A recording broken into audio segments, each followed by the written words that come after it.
Hi everybody and welcome to Phase 2 Module 5 of Positive Behaviour Support in Early Childhood, Responding to Behaviour Errors. So if you are coming to this module and it's the first one that you're looking at, because you're thinking, I've got kids that are making behaviour errors and I really need to know what to do, then I'm really sorry, but I would recommend that you go back and watch all of the other modules first.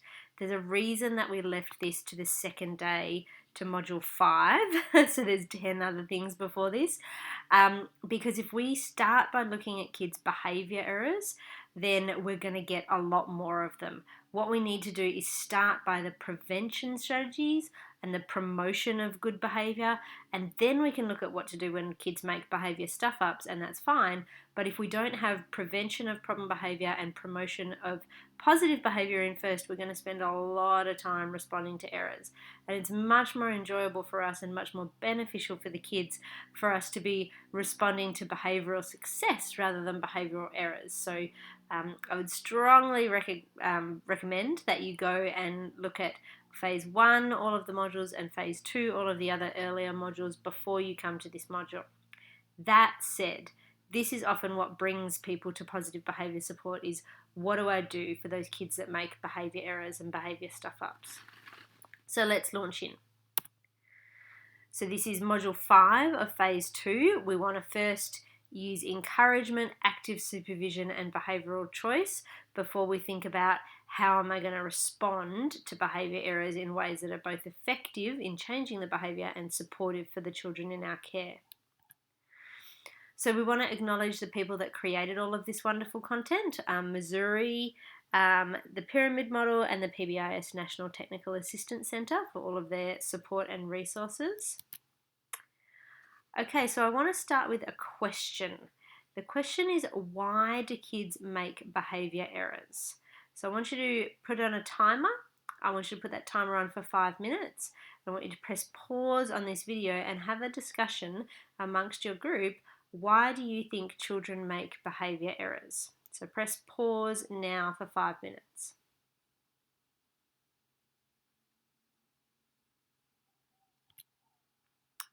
Okay, now that we've started again, you may have come up with lots of different reasons why kids make behaviour errors. One of the things we want to come back to is that all behaviour, positive behaviour and incorrect behaviour, is the person's best attempt to get their needs met. That is, that behaviour is functional. There's a reason why it's happening. So there might be behaviours that are happening that are a bit of a problem for us, but the reason that children persist in these behaviours is they're trying to get a need met. It's their current best attempt to get their need met.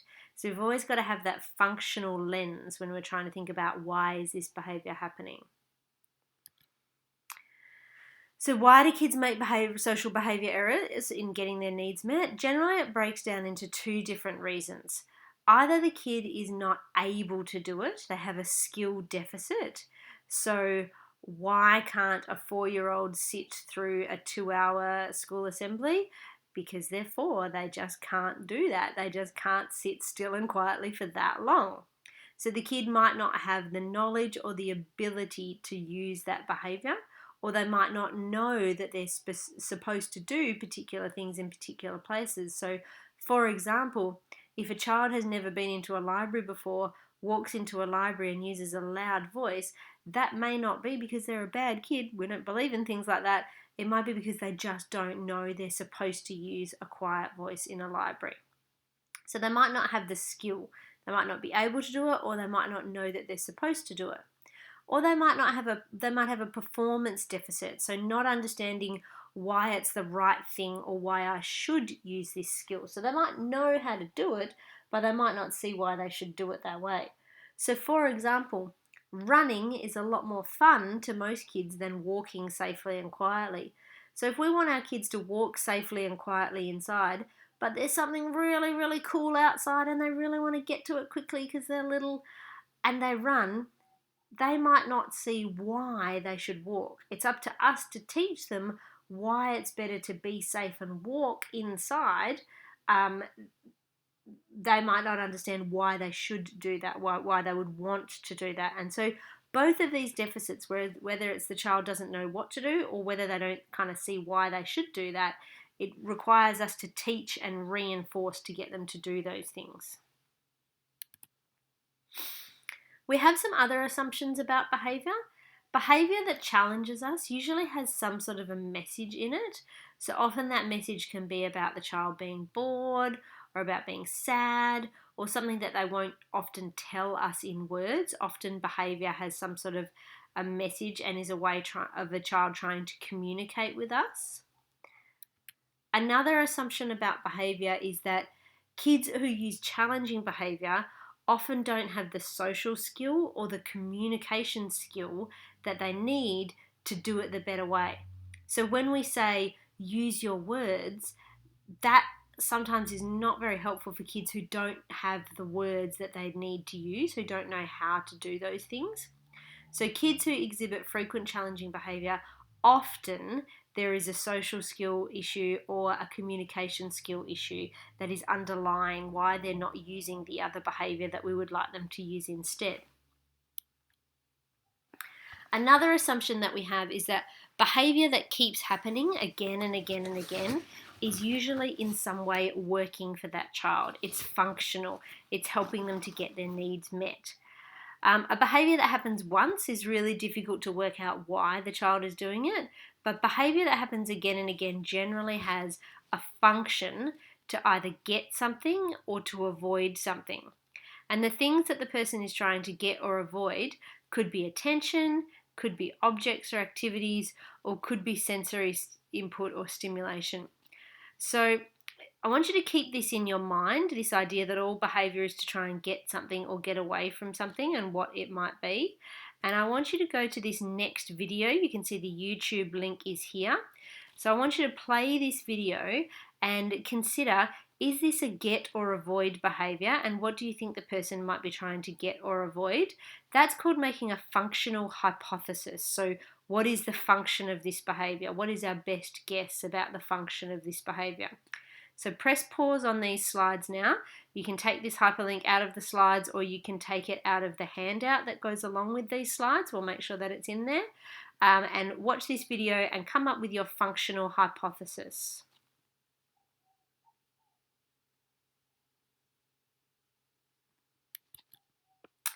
Okay, so I'm sure you've watched that video and come up with a bit of a functional hypothesis for whether you thought it was a get or avoid behaviour. Most people are able to look at that video and able to come up with a pretty good functional hypothesis of what they think is happening and why they think that child might be engaging in that behaviour. And I think it's a really interesting video because I think the parents have a bit of a functional hypothesis about that behaviour as well. But what it shows is the strategy that they have selected, which in this case was planned ignoring. That particular strategy is not always effective at teaching that child what to do instead. I often think of that little person in that video and wonder for how long would that behaviour go on before the child figures out what mum and dad want that child to do instead of that behaviour. Waiting for kids to figure out for themselves the socially appropriate behaviour is a strategy that takes a really, really long time and often has a lot of crying in it. So it's not a strategy that we recommend. Instead of letting kids try and figure out what the appropriate behaviour is, we want to teach kids what to do instead of the challenging behaviour. And I like this photo because asking kids, why did you do that, generally kind of gets us the blank stare. It's not up to kids to work out why they're doing particular behaviour. It's up to us as the adults and the educators. We want to observe their behaviour, develop a functional hypothesis about what need they're trying to get met, and then find out how we can teach a better way to get that need met. Because we can't stop the child from wanting to get their need met, it's a basic need, but we can try and teach them a way that's going to work better for them and for us to get that need met. Okay, another discussion time. So, why do behaviour errors upset us so much more than other learning errors? No one goes home at the end of the day crying because kids didn't learn how to write their name, and no one goes home at the end of the day because a child's made a toilet training error. but behavior errors can often have a big emotional impact. So I want you to press pause on the video and set a timer for 5 minutes and have a discussion. Why is it that behavior errors upset us so much more than other learning errors?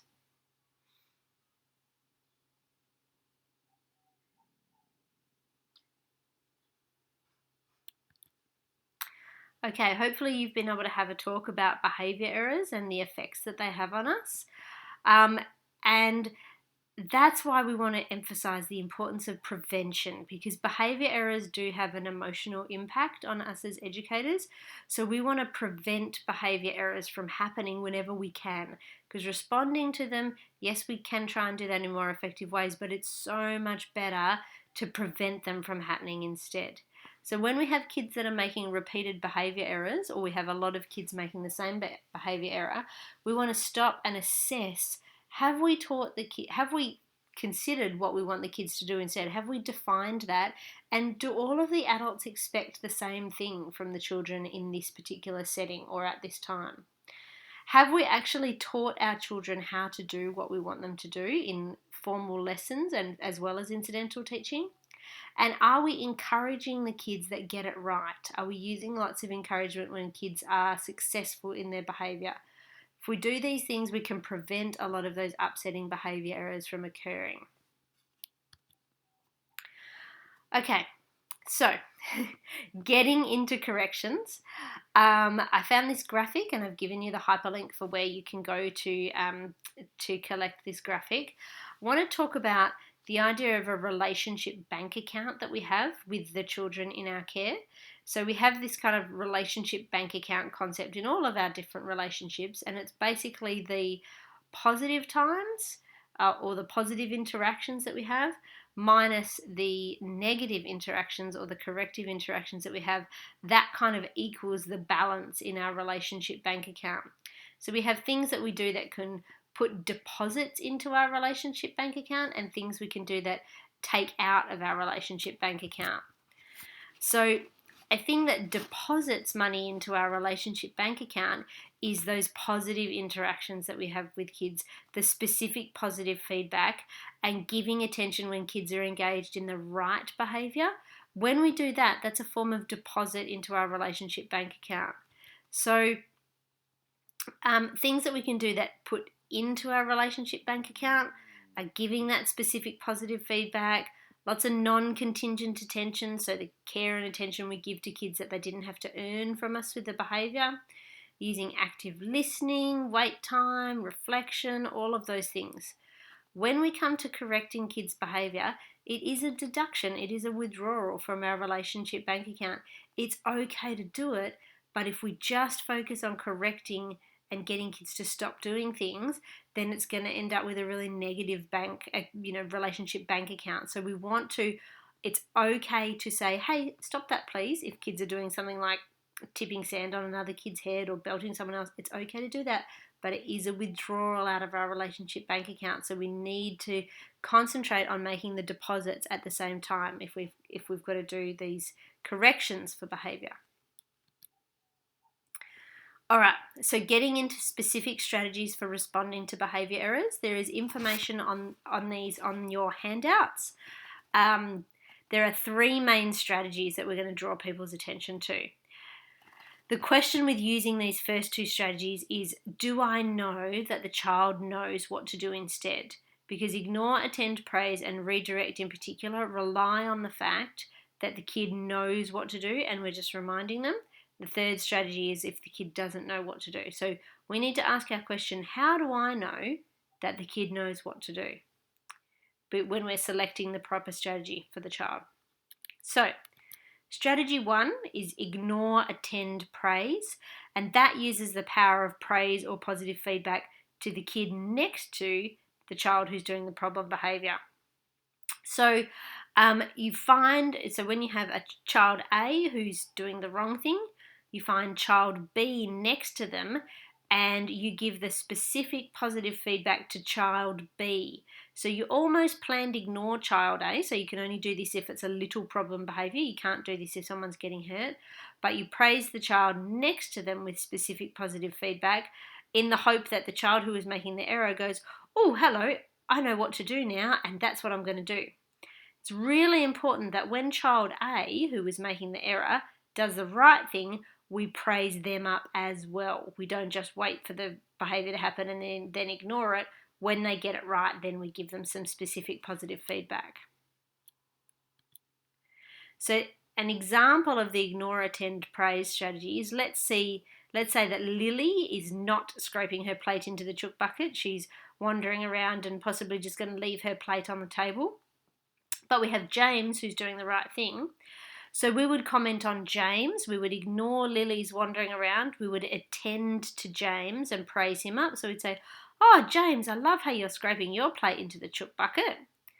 And so in the hope that Lily will hear that and start scraping her plate into the chook bucket as well.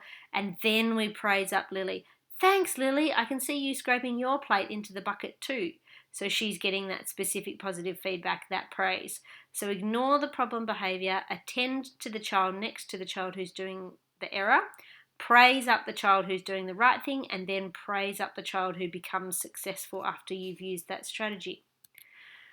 So I want you to spend a little bit of time now. On your handout, there is some room for you to design an effective ignore, attend, praise statement. I want you to consider what is a behaviour error that your children in your care are making. So what are they doing wrong? Consider what's the time and what's the place that that's most likely to occur. So it could be the behaviour error is leaving their plate on the table. The time that happens could be after lunchtime. The place that could be your eating area. And then I want you to think about how could you use an ignore, attend, praise response to that behaviour error. So I want you to put a timer on for 5 minutes now, and I want you to press pause on this video. Spend 5 minutes designing some good ignore, attend, praise statements and sharing them with the people around you, and then press play again once you've had time to share those statements.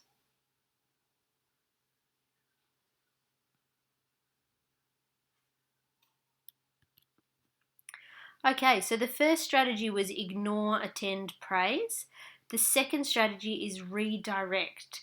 So this works as a reminder if the child knows what they're supposed to do instead. If the child doesn't know, we're going to have to do some more teaching, and that's the next strategy. But this is when we've taught the child what we want them to do and they just have forgotten what to do. We redirect, we remind verbally. So it's just the tell bit of tell, show, practice, feedback. So there is a video on redirection that you can watch. I've put the YouTube link here and I will make sure this is in your handout as well so you can copy it out of the handout and paste it into your browser.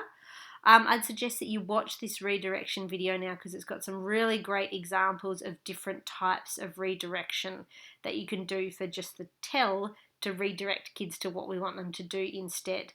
So press pause on this video now. Take that link out of this video or out of the handout and have a little watch. It just goes for 5 minutes.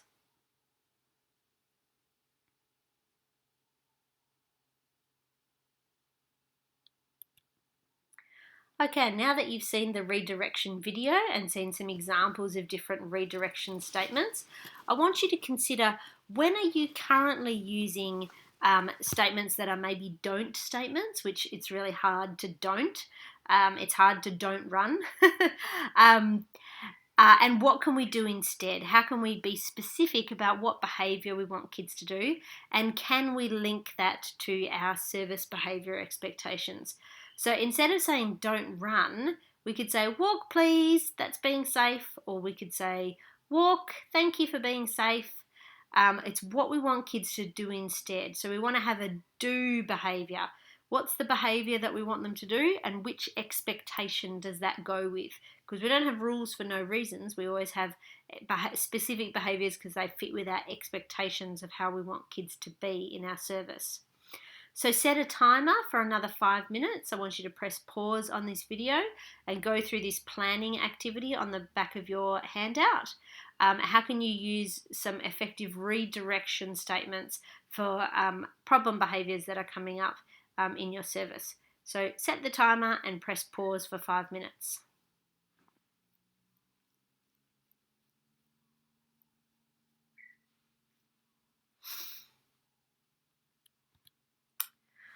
Okay, now that you've planned some redirection statements, the next strategy is about reteaching. So, this is what we do if a simple redirection wasn't enough. If a kid has just completely forgotten what they're supposed to do or they didn't know it in the first place, we need to teach. And instead of just telling, we need to use telling, showing, practicing, and reinforcing or giving feedback to the child when they get behavioural success. So our reteach strategy takes a little bit more time. We might have to stop our other teaching and reteach this lesson. It might be that we reteach the whole group, or it may be just that we reteach the individual child. You can do it as group or individual. So, a little bit of a reflection, and a lot of services who implement positive behaviour support have this quote somewhere on their staff notice board about the importance of teaching. And I really like it as a reminder when we're coming to kids making behaviour errors that we know that teaching is how we do our business. We know that telling, showing, practicing, giving reinforcement, giving feedback, that's how we do our business for everything else. And we would love it if everybody, when a kid is making a behavioural error, that people just go, oh, if a kid doesn't know how to behave, we just reteach them, not a problem. Instead of relying on the technology, the traditional technology of punishment or consequence. So just a little bit of a prompt there and something that you may like to consider decorating your staff room with. So when kids make behaviour errors, we want to be responding by teaching what to do instead. So this is an example lesson plan, and there is a copy of this on your handout. When we're doing a behaviour lesson plan, we want to identify the error that kids are making. So in this instant, kids are making an error of running inside the classroom. We can't teach them to don't run. Teaching someone how to don't something is almost impossible. What we can do is identify what these kids should be doing instead. We link it to the service expectation. We want everyone to be safe. The specific behaviour we want kids to do is walk inside. So that's what to do instead. We can't teach don't run, but we can teach walk inside. Then you can see that we've got the tell, show, practice, and reinforce, how we use pre-correction and specific feedback as part of our teaching plan. So you can take some time to read this lesson plan first and discuss the things that you like about it and things that you might do differently. And then I want you to have a go of doing your own behaviour lesson plan. Before you get into that planning activity, I want you to consider the importance of repetition. So for a child to learn something new, it needs to be repeated on average 8 times. So if this is the first time you're teaching a particular behaviour, about 8 times might be enough for children to be successful. But if you're reteaching, if you've got kids that are currently making a behaviour error and you want them to relearn how to do it correctly, you're probably looking at about 28 times of getting that kid to practice the new behaviour and repeating with success that behaviour, getting them what they want, getting their needs met, in order for them to be successful at maintaining that over time. So these kind of lessons that you're reteaching, you might reteach the lesson once, twice, 3 times, and then provide loads and loads and loads of feedback to the kid when they're practicing that social skill in order for them to replace the old behaviour error that they're making currently with the new behaviour that you want them to make. So with this on the screen and with your handout in front of you, I want you to press pause on this video, set a timer for 10 minutes, and I want you to spend 10 minutes thinking about what is an error that my kids are making at the moment and how can I use effective reteaching as a management strategy for that error. So set your timer for 10 minutes and press pause on the video now.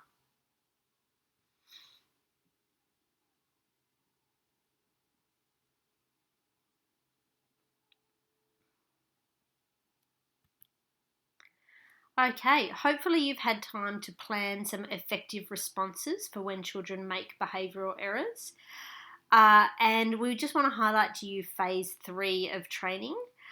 In phase 3, we will be looking more specifically at teaching self-regulation and including sensory supports, teaching social skills for all children and for children with self-regulation and social difficulties and potentially disabilities, so some tier 2 supports that we can provide for those kids who need extra help with social skills instruction.